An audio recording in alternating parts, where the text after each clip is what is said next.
here at Glenstone. We really think about the entire art experience as a holistic one.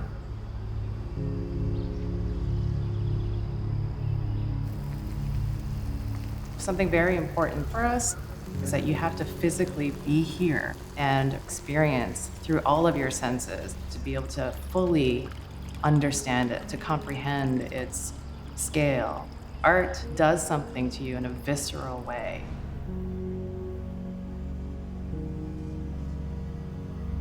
In the late 90s, I realized that the arts had become really important in my life. And I started to dream about starting to build a museum. Fortunately, I met Emily in 2005. She brought deep experience with contemporary art to the equation and became intimately involved in the whole project. We started to develop our thinking around what is that Glenstone art experience really? One of the first images that Mitch and Emily showed me was this picture of the room that the Mona Lisa is in.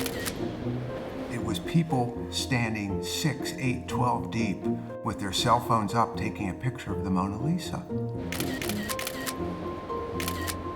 They said, this is not what we want.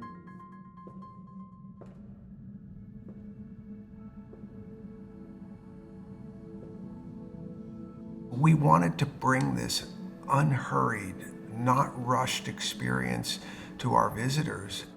Because you need to be in a state of calm in order to have your mind expand. Get yourself primed to be challenged. Sometimes I have the most incredible revelations in the midst of an art experience because it shows us something that was previously in our blind spot.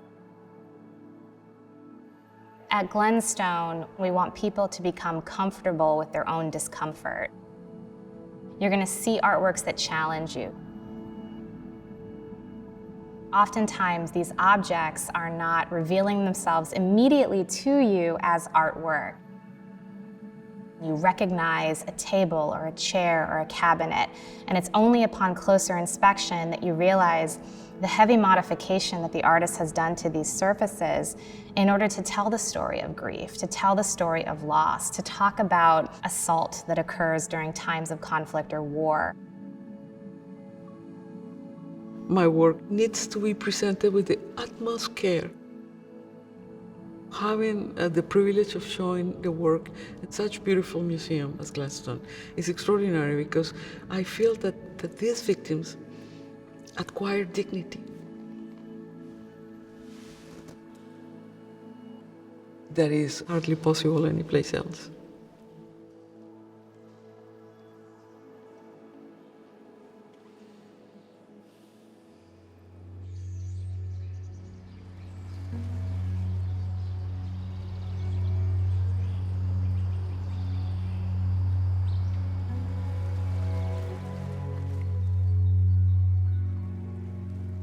There's a responsibility as museum professionals to make this experience accessible.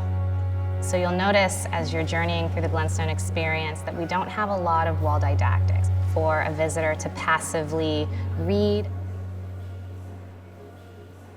What we have offered instead is a dialogue with a person. All 4 rooms are doors salcedo. This is more of recognizing the emotional weight of losing somebody. It holds space for that person. We want our visitors to be able to come into the space and build a relationship between them and the art object. And I had to really work with a person to get them to ask different questions.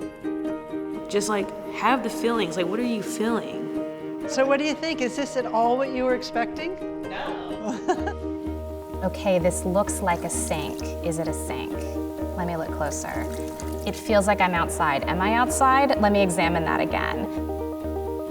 You know, in some ways, artworks are about playing out debates in a public space.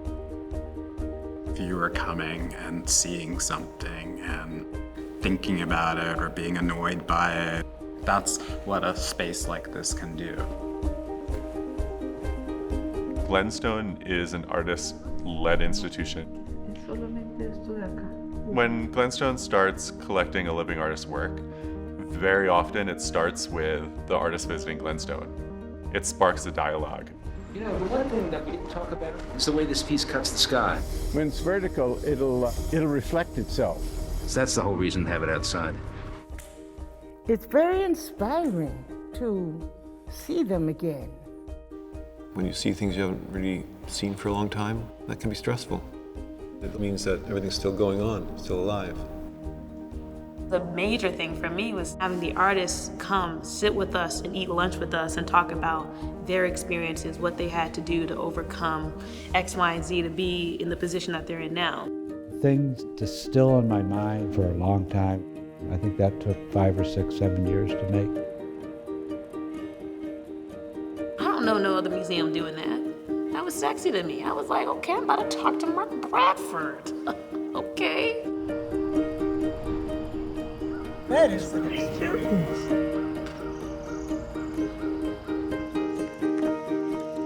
In the very long term, when people look at Glenstone, they're going to see collaboration. I was a guide here, but I was also doing projects with the curatorial staff. I was working with conservation, archives and library. I was working with the grounds team. It really is full circle. We try to use plants that are from this area and are on cycle with native insects that have been living together for hundreds and thousands of years. You get these plants that support these insects. These insects support these native mammals, these native reptiles, these native amphibians. And all of these support the art and the way you see it.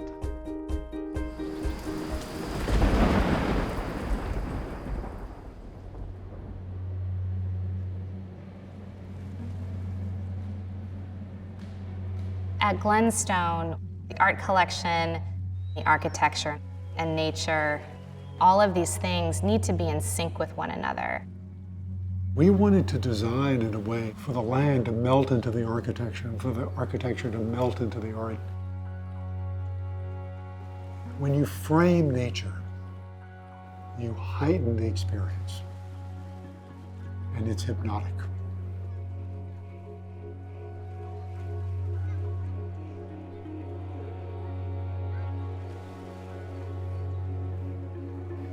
And you become in touch with nature and light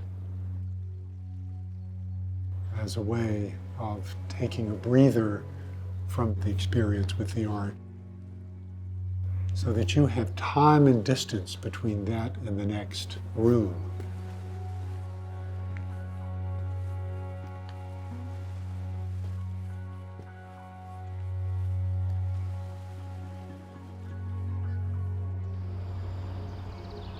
And I do find, going back there over and over again, that people are very quiet there.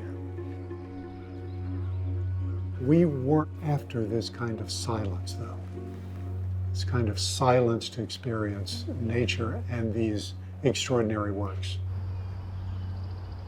I would hope that people view this as a sanctuary. This is a place that they can come and feel a sense of quiet and calm. And by the time you get through walking through these forests, you come out a different person. If that's what happens to one person, that will warm my heart.